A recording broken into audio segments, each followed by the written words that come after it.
Oh, hello and welcome to Inverness Airport in Scotland. An X-Plane 11 orbits True Earth GV North and some slightly murky looking real world weather. The plane we're going to be flying and looking at the autopilot on is one of the ones I like. It's the default King Air C90 that comes with X-Plane 11. It's a nice plane to fly. Has one slight issue, which is the autopilot. The first problem with the autopilot is that it's quite hard to use in the flight sim because it is down beside the seat and there's no pop-out menu or anything like that to bring it up on top.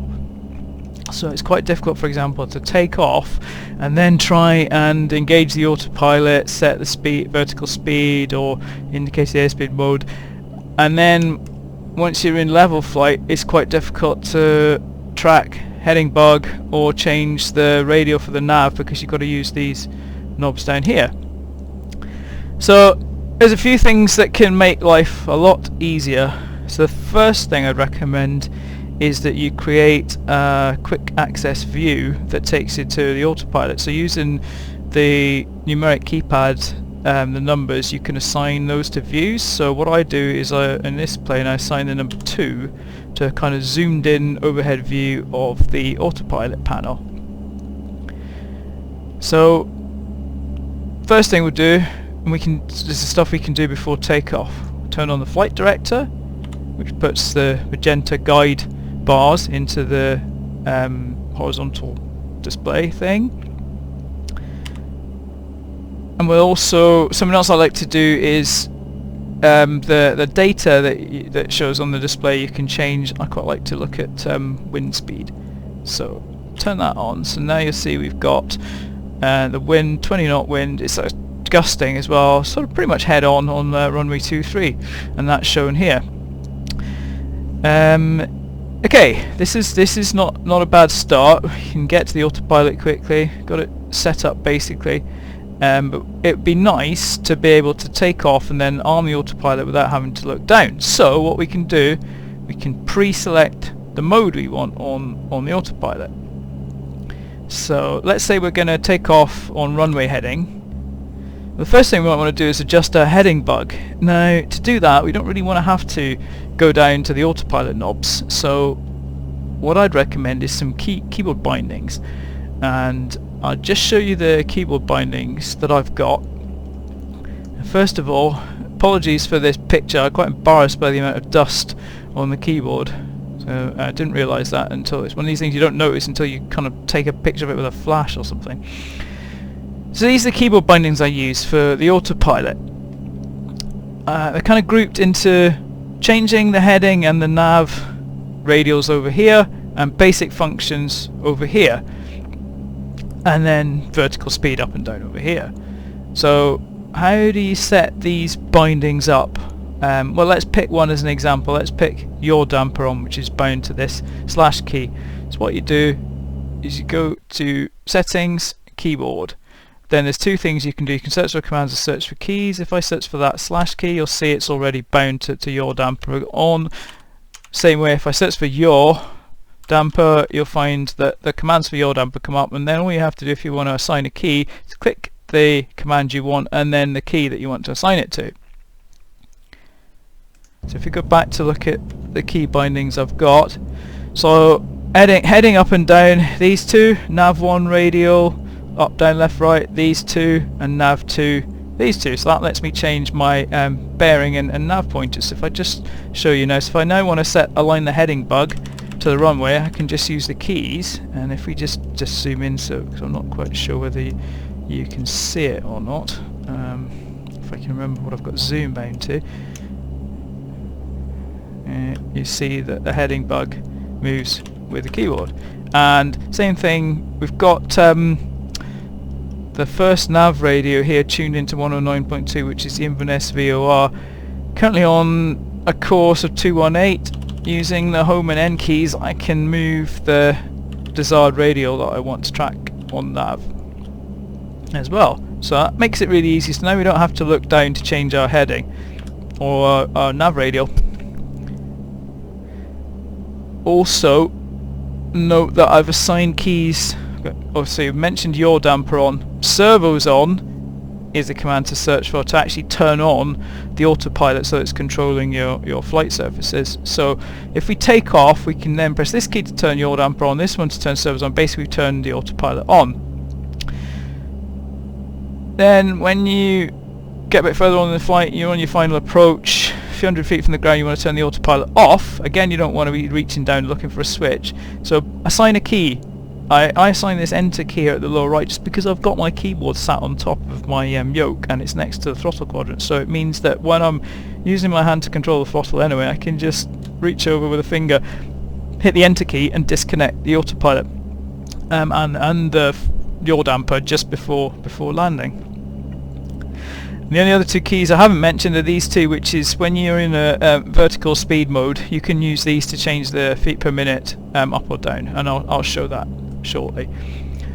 Okay, so we're getting ready for takeoff, and we can pre-arm the autopilot. So let's say we want to follow the runway heading to start with, or follow our heading bug. So we can pre-arm heading mode, and in terms of altitude, let's pick a decent sort of starting altitude. I mean, it's fairly low cloud today, so let's dial in 2,000 feet as our initial target altitude. Let's assume we're going to get cleared to climb to that. And it'd be nice to, when we engage the autopilot, for us to continue climbing. So what we can do is, it'd be nice to say Alt Select mode, which puts arms the autopilot into going to the altitude that you've set on the selector, in this case 2000. And in Alt Cell you can either get there with a fixed vertical speed or at set indicated airspeed and then using throttle to control your rate of climb. If we do VS, that's great, but what VS does is VS captures the rate, the starting point for VS is your current rate of ascent or descent, and as we're sat on the ground it's 0.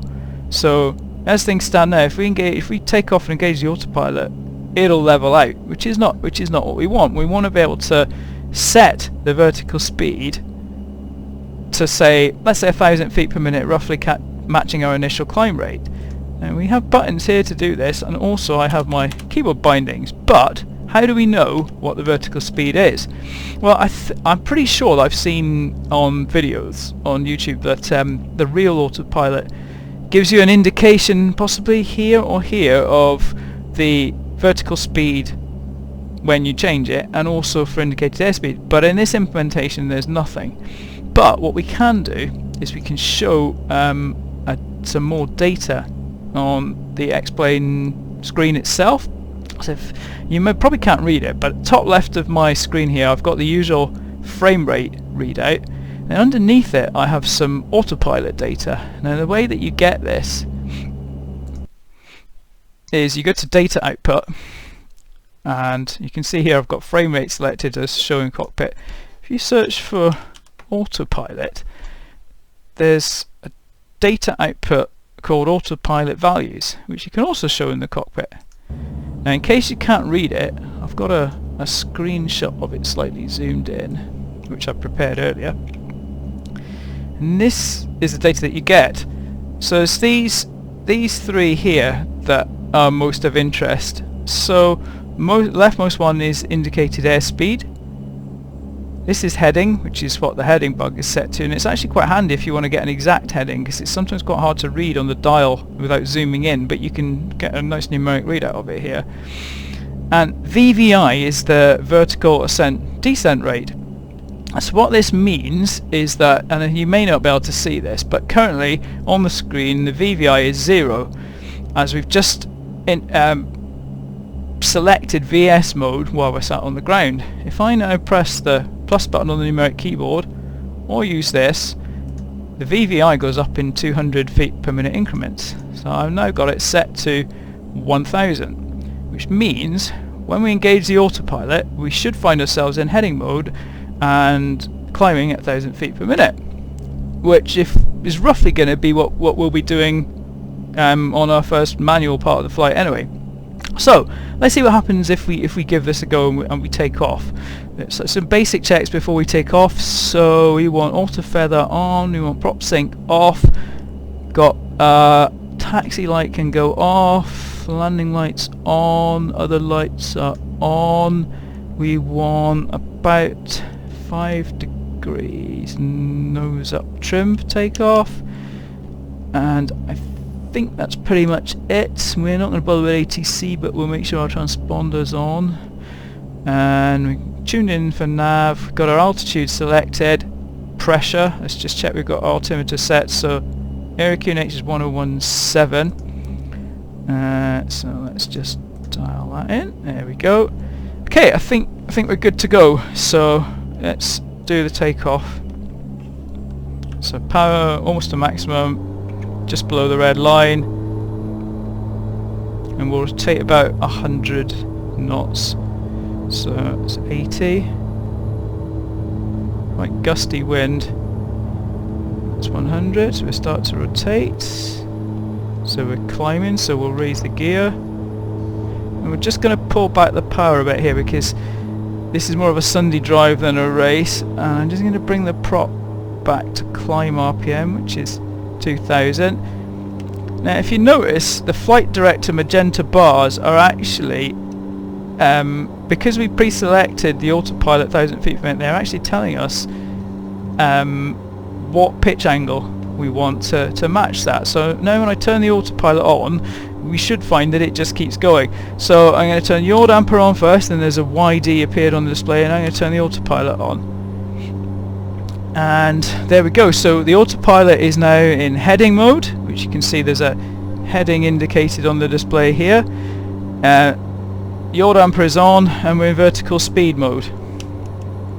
And if we don't do anything, the vertical speed will stay at 1000 feet per minute. Obviously we have to watch our airspeed, but we've got plenty of that at the moment, until we reach 2000 feet when it'll level out. But as we're getting quite near the cloud base, I'm going to quick view here, and I'm just going to click Alt. And what Alt does is tells the autopilot just to hold your current altitude, so that's about 1400 feet. I'm just going to throttle back a bit as well, because you don't want to build up too much speed. So now autopilot's in control, we're in heading mode. If we want to turn, we move our heading bug, which again if we use the keyboard keys it's nice and easy, we don't have to look down, we can keep looking out the window, and we control our heading. Now let's say one of our passengers really wants to go and see Ben Nevis. Okay, so how do we get there? Well, have a quick look on the map. Basically this is the Great Glen, this is Loch Ness. We've just taken off from Inverness, we're pointing somewhere roughly in this direction. 218 degree radial from the Inverness VOR goes straight to Ben Nevis, so if we track that radial we should get there. So what we'll do is we'll come back here, we'll look at our nav display, we're on a course of 231, we don't want that, we're on a course of 218. So using the nav 1 direction bearing control, select 218, we'll turn to intercept the radio. The display is telling us that we're offset and we have to fly to the left to get onto this 218 radio.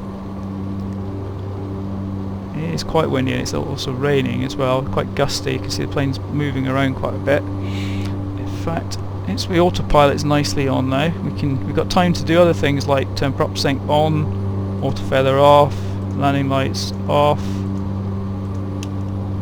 Now when you see this bar start to come in, that means we're getting close to intercepting the radio. This is basically the error between the position you're on and the radio you want to be on. It's coming in now, so what I can do then is switch to nav mode. So quick jump down here, nav mode, back up here, and you'll see now the plane is turning to follow the 218 radial.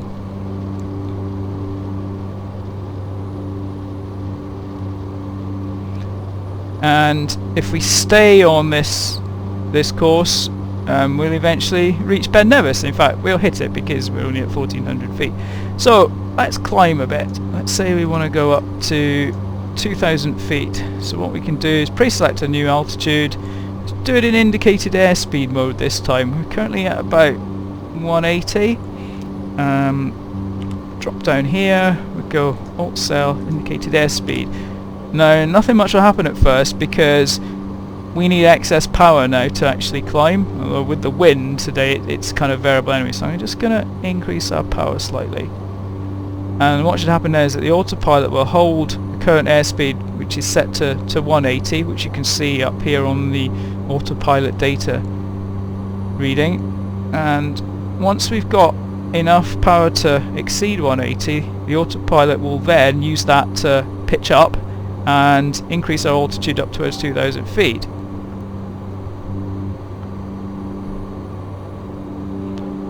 So in this mode, it's not so easy to see with it being really windy, but in this mode, basically you're controlling your climb rate with the throttle.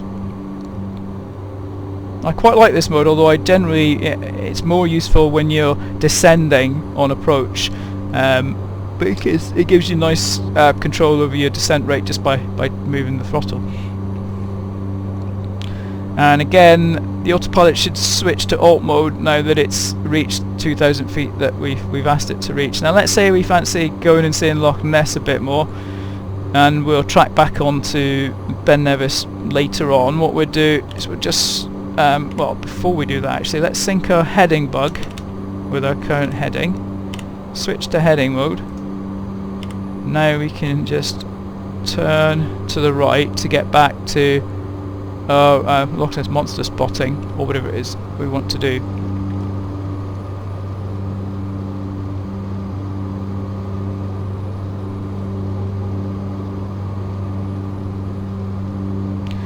And if we think we're a bit high, we've got two options to descend.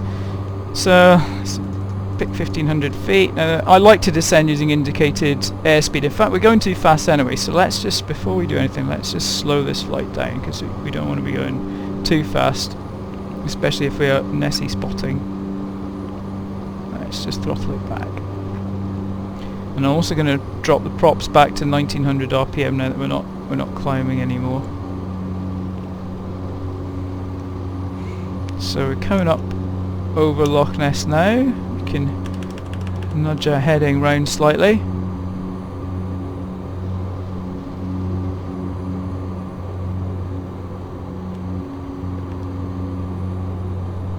Again, with the keyboard keys, it's easy to change your heading without having to change your view to look down for the knobs on the autopilot panel.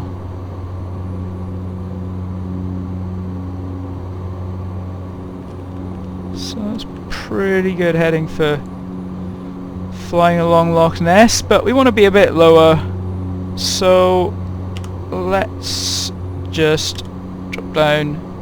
Well, we've already put 1,500 feet in on the altitude, so we can go alt cell, and again we can go indicated airspeed.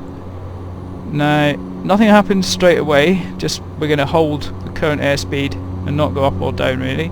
But if we pull back on the throttle slightly, the autopilot will now descend to maintain the airspeed that we've set. So we'll start to descend, and we'll descend until we reach 1,500 feet. And if we think we're descending too fast, we can just put a little bit more power back on. If we're not descending fast enough, we can just throttle back. I'm also just going to change the heading to get us more on course. So not the best weather probably for Nessie-spotting today. So maybe it is better to carry on and have a look at Ben Nevis, although I think that's going to be in the cloud. So maybe that's a flight for another day. Anyway, I hope that you might find some of these ideas for controlling the autopilot in this plane useful. So just to recap, please, I'd recommend making a custom view so that you can quickly jump to the autopilot panel. I would recommend keyboard shortcuts so that you can control your heading, your nav radials, turn the autopilot on and turn it off, and even change the vertical speed, all without having to look at the autopilot panel at all. And I would also recommend the extra data that you can show on the screen, as well as the frame rate. I can't get it to stick at the moment. Let's see if I can get it back.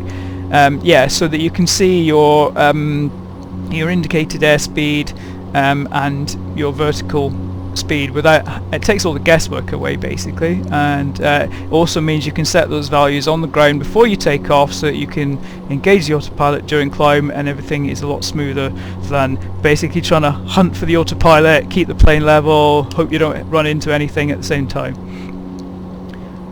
Right, well, thanks for watching. Goodbye.